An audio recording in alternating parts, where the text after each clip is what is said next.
भागलपुर व्यवहार न्यायालय को एक बार फिर ईमेल के जरिए बम से उड़ाने की धमकी मिलने से पूरे प्रशासनिक और न्यायिक महकमे में हड़कंप मच गया। धमकी मिलते ही जिला प्रशासन और पुलिस अलर्ट मोड में आ गई। एहतियातन न्यायालय परिसर की सुरक्षा व्यवस्था कड़ी कर दी गई और बम निरोधक दस्ते के साथ भारी संख्या में पुलिस बल तैनात किया गया। सुरक्षा एजेंसियों ने पूरे कोर्ट परिसर की गहन तलाशी ली। हालांकि तलाशी के दौरान कोई संदिग्ध वस्तु बरामद नहीं हुई। मामले की जानकारी देते हुए जिला पुलिस कप्तान प्रमोद कुमार यादव ने प्रेस कॉन्फ्रेंस में बताया कि धमकी भरे ईमेल भेजने वाले की पहचान और उसकी सच्चाई की जांच की जा रही है। एसएसपी ने कहा कि फिलहाल कोर्ट परिसर की सुरक्षा और बढ़ा दी गई है और हर पहलू से मामले की जांच जारी है।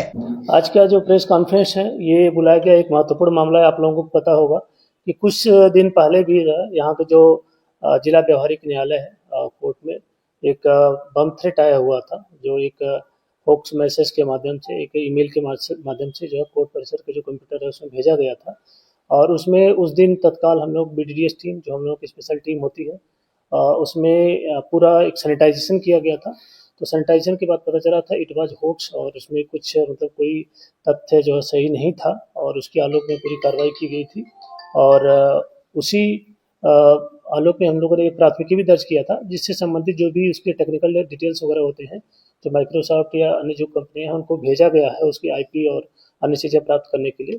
तो कुछ डिटेल्स हम लोगों को मिले हैं जिसमें भी कोई कंक्रीट हम लोगों के पास वो एविडेंस नहीं है और कुछ और चीज़ें अभी हमारे पास नहीं आई हैं। लेकिन आज दोबारा कोर्ट परिसर को जो है ये में बम ब्लास्ट करने के लिए जो है एक मैसेज जो है होक्स मैसेज फिर जो है उसी कंप्यूटर पे आया हुआ है, जिसमें तमिलनाडु से रिलेटेड कुछ चीज़ों को लिंक किया गया है, जो फिर ISI या कई अन्य संगठनों से चीज़ें लिंक करते हुए, जिसका कोई जो है फैक्चुअल यहाँ पे कोई कनेक्शन नहीं है, लेकिन उसके बाद भी मैसेज किया गया था। तो उसके एहतियातन हम लोगों ने तुरंत हमारी जो टीम थी और पूरा अधिकारियों की और साथ में BDDS टीम और जो अन्य हमारे जो है इसमें एक्सपर्ट हैं उनके माध्यम से और हमारी जो तकनीकी टीम है जो साइबर DSP और अन्य लोग, इसमें सारा डिटेल्स कलेक्ट कर लिए हैं। पूरा सैनिटाइजेशन आज किया गया है और कहीं कुछ भी नहीं प्राप्त हुआ है। और अभी हम लोगों ने एक सर्टिफिकेट भी जो है कोर्ट को अलाउ कर दिया है कि आगे की वो जो प्रक्रिया है वो जारी रख सकते हैं। और इसके साथ हम लोगों ने दोबारा जो है इसकी कोर्ट की सिक्योरिटी को चेक किया है। पहले भी हम लोगों ने इसमें कोर्ट की सिक्योरिटी जो भी थी उसको और बढ़ाने की कोशिश की है और आगे फिर हम लोग इसमें रिवाइज कर लेते हैं। और साथ में ये जो होक्स मैसेज आ रहे हैं ये क्यों आ रहे हैं, क्या इसका रीज़न है, इसमें हम लोग टेक्निकली जो है इन्वेस्टिगेट करने के लिए दोबारा एक प्राथमिकी दर्ज कर रहे हैं और साथ में हमारे जो साइबर एक्सपर्ट हैं उनकी हम लोग मदद ले रहे हैं। और इसमें हम लोग अतिशीघ्र कोशिश कर रहे हैं कि इसका लिंक कहाँ से है, इसके पीछे मंशा क्या है, ये हमें क्लियर हो सके। और उसके आलोक में अगर जो भी दोषी है, कोई लोकली इसमें दोषी है, कोई अफवाह फैला रहा है या कोई संगठन इसमें इन्वॉल्व है, तो सारी चीज़ों को हम लोग तहकीकात कर रहे हैं, जांच कर रहे हैं। उसके आलोक में जो भी चीजें आएंगी आगे विधिक कार्रवाई सुनिश्चित की जाएगी। गौरतलब है कि करीब 10 दिन पहले भी व्यवहार न्यायालय को इसी तरह ईमेल के माध्यम से बम से उड़ाने की धमकी दी गई थी, लेकिन उस मामले में अब तक ना तो आरोपी की पहचान हो सकी है और ना ही जांच रिपोर्ट सार्वजनिक की गई है। ऐसे में बार बार मिल रही धमकियों ने सुरक्षा व्यवस्था पर गंभीर सवाल खड़े कर दिए हैं। ताजा धमकी के बाद एहतियातन अधिवक्ताओं और न्यायिक कार्य से जुड़े कर्मियों को कोर्ट परिसर में प्रवेश नहीं दिया गया, जिससे पूरे दिन न्यायिक कार्य ठप रहा। इसको लेकर अधिवक्ताओं में भारी नाराजगी देखी गई। ये ईमेल देने वाले एडमिनिस्ट्रेशन को खुला चैलेंज दे रहा है, जिला एडमिनिस्ट्रेशन इस पर अविलंब कार्रवाई करे। आज हमारा इतना टेक्नोलॉजी डेवलप हो गया है, ईमेल कौन करता है उनको पकड़ के अविलंब सजा दिलवाएं ताकि एडमिनिस्ट्रेशन को कोई चैलेंज ना कर सके। एडमिनिस्ट्रेशन को चैलेंज करना ये साधारण बात नहीं है, कोर्ट की व्यवस्था को बाधित कर दिया जाता है, जिससे काफ़ी नुकसान होता है। और पहले भी धमकी कुछ दिन दोबारा है, इसलिए ऐसा कहना पड़ रहा है कि एडमिनिस्ट्रेशन, इंटेलिजेंस विभाग जो भी है शीघ्र कार्रवाई करके वैसे लोगों को पकड़ के दंडित करें ताकि ऐसा दुस्साहस दूसरा नहीं कर पाए। जांच चल रही है अंदर। हाँ, जांच चल रही है। माने वही जो बम का हवा हो जाता है तो माने स्क्वाड्रन टीम आके जांच कर रही है, कहीं बम तो लगा नहीं दिया है अंदर में, क्योंकि जान माल का काफी लोगों का नुकसान हो सकता है। व्यवस्था ठप है आज भी। हाँ, पूरा व्यवस्था ठप है। अधिवक्ता और क्लाइंट गुमराह हैं, रोड पर घूम रहे हैं, पता ही नहीं है क्या हो रहा है बार बार। इसलिए एडमिनिस्ट्रेशन अविलंब कार्रवाई करके वैसे लोगों को जो ईमेल भेज रहा है उसको दंडित करने का काम करें। ठीक है, परिचय दे दो सर। अंजनी कुमार, महासचिव जिला विधिक संघ भागलपुर। ये 10 दिन के अंदर ये दूसरी घटना है और ये सीधा सीधी जांच एजेंसी की नाकामी है। किसी भी प्रकार की अगर अफवाहें हो रही है कि बम ब्लास्ट कर दिया जाएगा तो जांच एजेंसी 10 दिन में न कोई रिपोर्ट सबमिट करता है। अनावश्यक वकील लोग इससे परेशान है, न्यायालय को बंद कर दे रहे हैं। दूर दराज से क्लाइंट लोग आते हैं और यहाँ आके फिर लौट जाते हैं। ये बहुत दुखद बात है।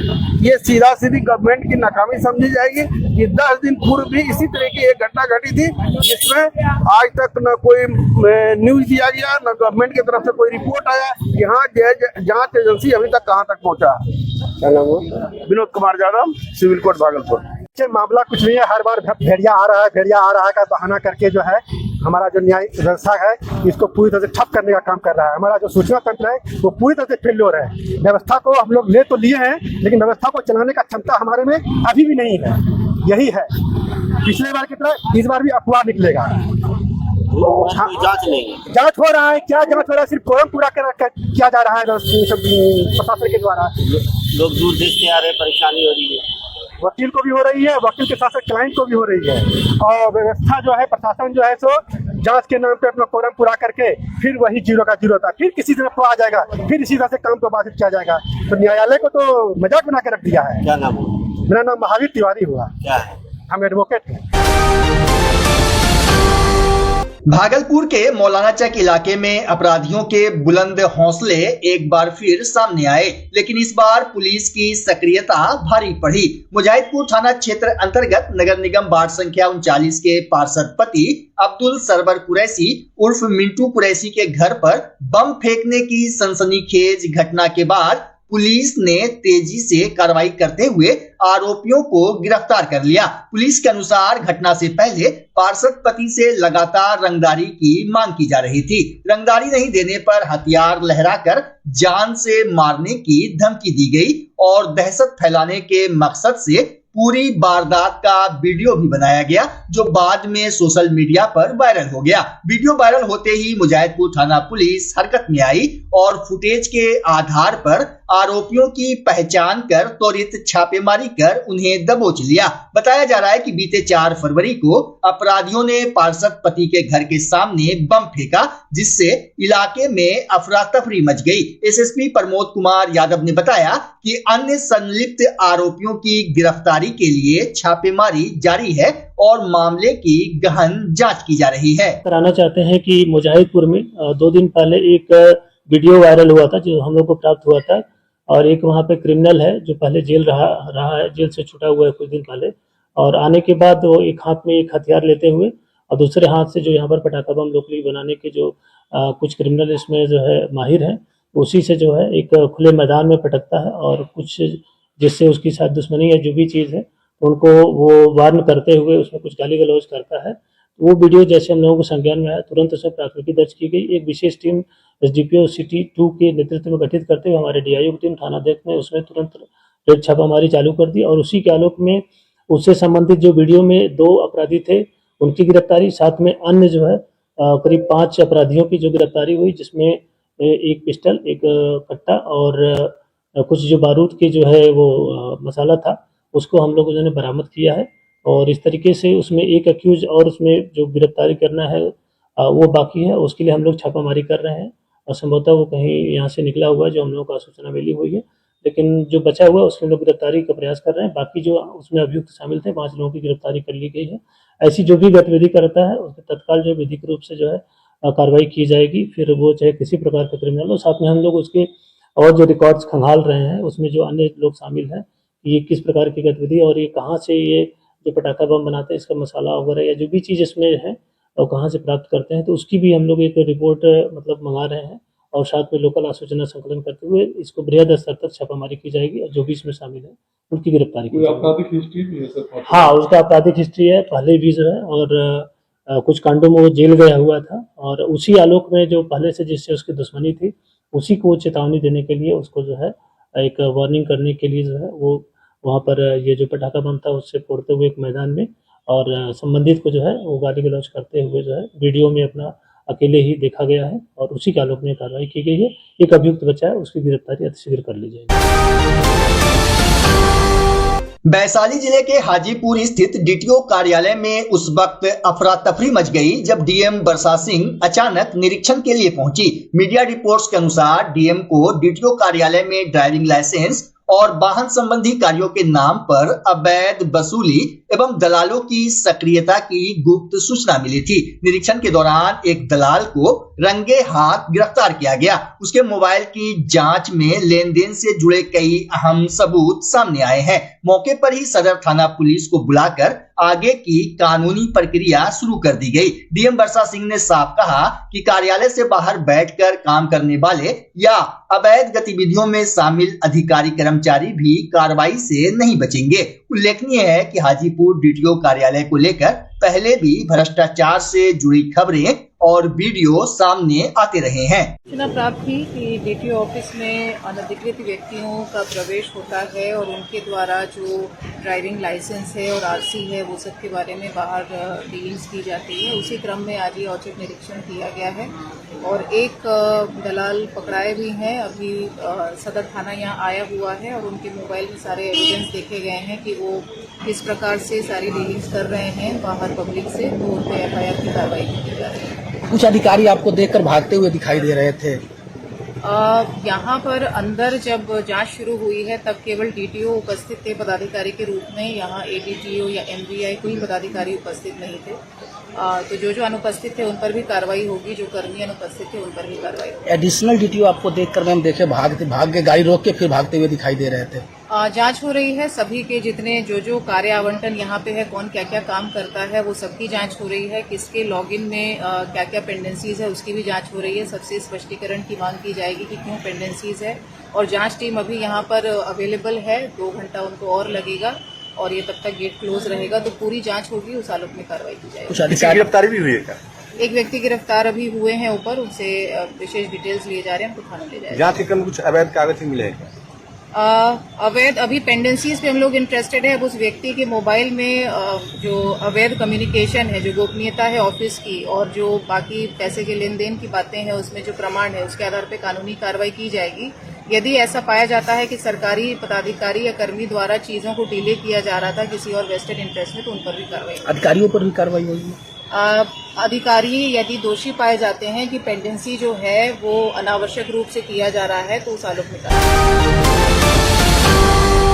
भागलपुर के मधुसूदनपुर थाना क्षेत्र में पुलिस ने बड़ी कार्रवाई करते हुए 2 अपराध कर्मियों को अवैध हथियार और जिंदा कारतूस के साथ गिरफ्तार किया है। पुलिस को गुप्त सूचना मिली थी कि कंझिया चौक के आसपास एक अपराधी किसी बड़ी वारदात की नियत से हथियार के साथ घूम रहा है। सूचना के आधार पर गठित विशेष टीम ने छापेमारी कर प्रभूति यादव निवासी भतौड़िया को एक देसी पिस्टल और 5 जिंदा कारतूस के साथ गिरफ्तार किया। पूछताछ में उसकी निशानदेही पर उसके सहयोगी सकलदेव यादव को उसके घर से एक देसी कट्टा और 4 जिंदा कारतूस के साथ दबोचा गया। सिटी डीएसपी 2 राकेश कुमार ने बताया कि दोनों आरोपियों के खिलाफ मामला दर्ज कर विधि सम्मत कार्रवाई शुरू कर दी गई है। मामला है कि इसने एसपी के आदेश का अनुसरण में अपराध कर्मियों के विरुद्ध संपन्न अभियान चलाया जा रहा था।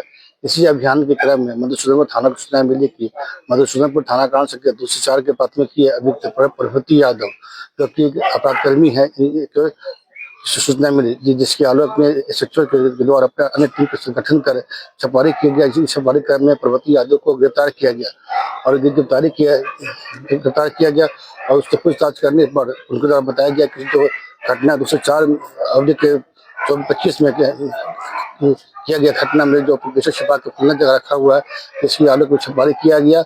जिस छापेमारी में सकलदेव यादव के घर से एक पिस्टल एवं 5 गोली का बरामद किया गया है और गिरफ्तार कर को थाना लाया गया है। सर क्या ये जो आर्म्स पकड़ा है इसमें एक अलग एफआईआर आप लोग दर्ज कर रहे हैं? हाँ, ये सब अलग एफआईआर किया गया है। इस एफआईआर में प्रभूति यादव के पास भी गोली वगैरह बरामद किया गया है और प्रभूति यादव के बीच करीब 9 केस थाना में दर्ज है जो कि बहुत ही गंभीर प्रगति है। प्रभूति यादव के पास कितने चीज क्या बरामद हुआ है सर? प्रभूति यादव के पास गोली ऐसी बरामद किया गया है। पर वो जो पिस्टल है सर वो क्या पुलिसिया पिस्टल है? नहीं, एक देसी पिस्टल, एक देसी कट्टा और 4 जिंदा गोली और 5 गोली प्राप्त किया गया। पिस्टल के बारे में जानना चाह रहे हैं। पिस्टल मतलब वो जनरल है या फिर पुलिस या पिस्टल? जनरल पिस्टल है। भागलपुर जिले के पीरपैंती थाना क्षेत्र अंतर्गत सिरमतपुर हुजूरनगर गांव में संथाल आदिवासी समाज के पवित्र पूजा स्थल जाहिर स्थान को क्षति पहुंचाने का गंभीर मामला सामने आया है। ग्रामीणों द्वारा डीएम को दिए गए आवेदन के अनुसार बीते 20 जनवरी को शंकर निषाद द्वारा पूजा स्थल को नष्ट करने की नियत से वहां लगे 8 सखुआ पेड़ों की कटाई कर दी गई, बांस की घेराबंदी तोड़ दी गई और पूजा में प्रयुक्त पवित्र पत्थरों को हटाकर स्थल पर गोबर ठोंककर अतिक्रमण किया गया। संथाल समुदाय का कहना है कि जाहिर स्थान पिछले 100 वर्षों से उनकी धार्मिक, सांस्कृतिक और सामाजिक आस्था का प्रमुख केंद्र रहा है, जहां नियमित रूप से पूजा पाठ होता रहा है। ग्रामीणों का आरोप है कि पूर्व में भी अंचलाधिकारी पीरपैंती और स्थानीय थाना को लिखित शिकायत दी गई थी, लेकिन अब तक कोई प्रभावी कार्रवाई नहीं हुई। इस घटना से संथाल आदिवासी समाज में गहरा आक्रोश है। ग्रामीणों ने जिला पदाधिकारी भागलपुर को आवेदन देकर दोषियों पर शीघ्र कानूनी कार्रवाई करने और पूजा स्थल की सुरक्षा सुनिश्चित करने की मांग की है। आज पीरपैंती प्रखंड से भारी संख्या में लोग जो है जनजाति समुदाय के लोग यहाँ आए हैं जिलाधिकारी महोदय से अपनी मांग और फरियाद लेके। अभी जैसा कि आप सबको जानकारी है कि बिहार का एक बड़ा पावर प्लांट पीरपैंती में अडानी पावर प्लांट बन रहा है और जिसमें कि 1200 एकड़ भूमि जो है 1 रुपये के दर पे अडानी पावर प्लांट को दिया गया है। औद्योगिक विकास और स्थानीय लोगों को रोजगार मिले और यहाँ का आर्थिक उन्नति हो। तो आदिवासी जनजाति के लोगों का कहना है जैसे कि पर्यावरण संतुलन करने के लिए वृक्षारोपण का काम हो, मजदूरी का काम हो, रोजगार का काम हो, हमारे बच्चों को उसमें रोजगार मिले। हम जो है बेरोजगार हैं, गरीबी और मुफलिसी का जीवन जी रहे हैं। हमारा बागीचा, हमारा जंगल, हमारे पेड़ वो सारे इस प्रोजेक्ट के अंदर चले गए। हम पशुपालन करते थे, हम आम के बगीचे की देखभाल करते थे और जीवन बसर करते थे। तो हम मांग करते हैं सरकार से, जिलाधिकारी महोदय से हम लोग मिलेंगे और सारी बातों को रखेंगे। और सरकार से हमारी मांग है कि रोजगार दिया जाए और दूसरा हमारा स्थानीय स्तर पे हुजूरनगर गांव के काफी संख्या में लोग आए हैं। जी, हम लोग आए हैं पीरपैंती प्रखंड से, हुजूरनगर गांव से सभी आदिवासी समुदाय के लोग आए हुए हैं।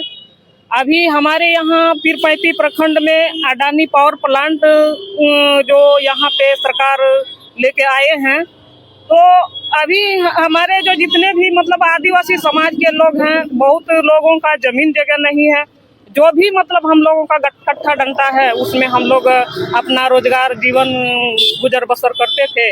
अब तो अडानी पावर प्लांट के द्वारा हम लोगों का जमीन जा ही रहा है, तो हम लोग यही चाहते हैं, उसके साथ साथ हम लोगों को रोजगार चाहिए और बाकी हमारे जो बाल बच्चे हैं सबको रोजगार मिले और शिक्षा मिले, आवास मिले और रोड मिले, जल नल सुविधा सब कुछ मिले।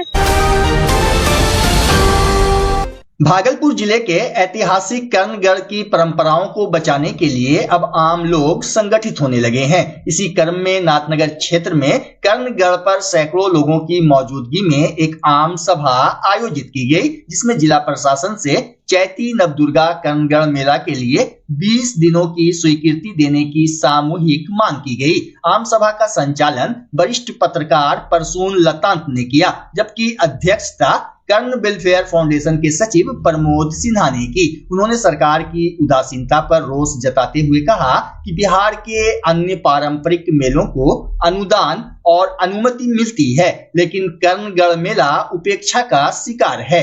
सभा में सर्वसम्मति से प्रसिद्ध समाजसेवी विजय कुमार यादव को इस वर्ष की चैती मेला समिति का अध्यक्ष चुना गया और 11 सदस्यीय समिति गठित की गई। 18 मार्च से मेला आयोजन का निर्णय लिया गया। सभा में कर्ण की प्रतिमा स्थापना सहित कई प्रस्ताव पारित हुए।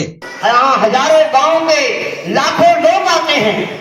हमें इसके लिए सबूत देने की जरूरत नहीं है कि यह मेला कितना बड़ा है और कितना लोकप्रिय है और कितना उपयोगी है, लेकिन हमारे जो अधिकारी हैं वो इस इलाके में पैदा हुए नहीं होते हैं, वो बाहर के जिलों में पैदा होते हैं। उन्हें हमारी संस्कृति से क्या मतलब है, वो अपने ढंग से हमारी चीजों को देखते हैं। लेकिन हमारी चीजें कितनी महत्वपूर्ण है, यह बात प्रशासन के अधिकारियों को अनुशासन के साथ समझाने की, बताने की जरूरत है। कोई जरूरी नहीं है कि सभी अधिकारी विरोधी ही होते हैं।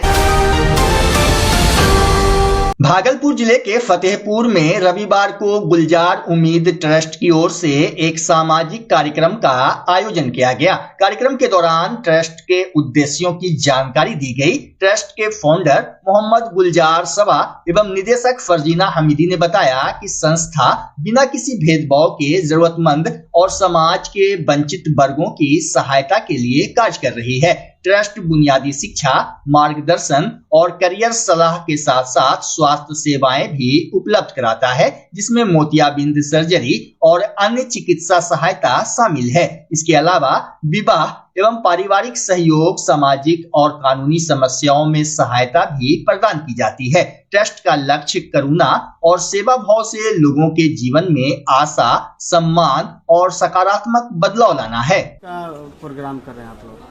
ये एक ट्रस्ट का उद्घाटन है जिसका नाम गुलजार उम्मीद ट्रस्ट है, जिसका मेन ऑब्जेक्टिव और मिशन है कि अंडर प्रिविलेज्ड लोग और जो गरीब बच्चे हैं, गरीब तबके के लोग हैं, उनका सहायता कैसे पहुंचा जाए। तो उसके 4 बिंदु पे काम होगा। एक तो है एजुकेशन सेक्टर में तरह तरह की सर्विसेज और कोलैबोरेशन करेंगे।